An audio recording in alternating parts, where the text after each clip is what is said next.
Guess the new words, easy and common words, okay? Isang bagay na ginagamit para hindi mabasa kapag umuulan o para may masilungan laban sa sikat ng araw. Umbrella. Umbrella. Tama. Ang tawag sa kapatid na lalaki ng iyong ama o ina. Ang tawag sa kapatid na lalaki ng iyong ama o ina. Alam ko na.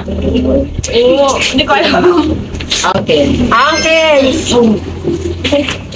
Siya ang espesyal na set ng damit na sinusuot ng mga membro ng isang grupo gaya sa paaralan o trabaho. Uniform. Uniform. Tama. Isang bahagi ng isang kabuuan o isang batayan ng sukat.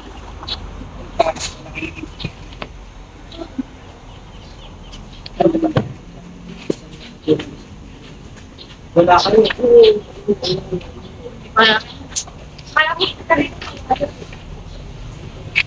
Isang bahagi ng isang kabuuan o isang batayan ng sukat. Metra. Ayun. Das ka na. Unit. Ayun. Ang lahat ng bagay na umiiral, kabilang ang mga bituin, planeta at ang kalawakan. Ano to? Ang lahat ng bagay na umiiral, kabilang ang mga bituin, planeta at mga kalawakan. Saan mo ito nakikita? Sabi planet, stars, space.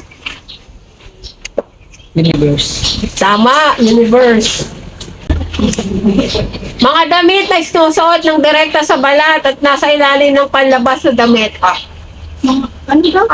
Mga damit na sinusuot ng direkta sa balat at nasa ilalim ng panlabas na damit. Underwear. Tama.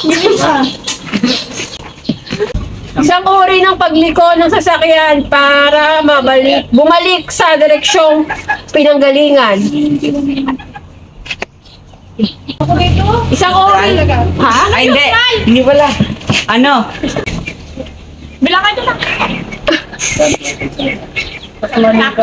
Hindi kaya na pahiya. 5, 4, 3, 2. U-turn. U-turn. Turn. Tama, U-turn.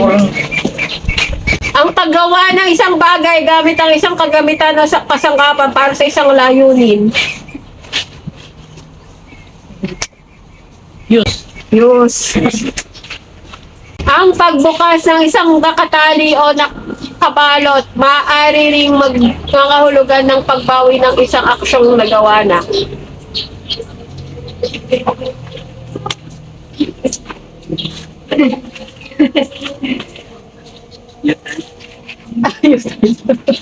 Past tense? Hindi past tense.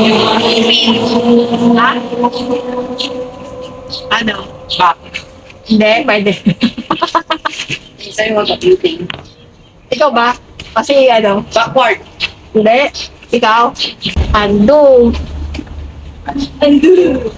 Ang pagluluwag o pagtanggal ng nakatali ng isang buhol o sintas ng sapatos.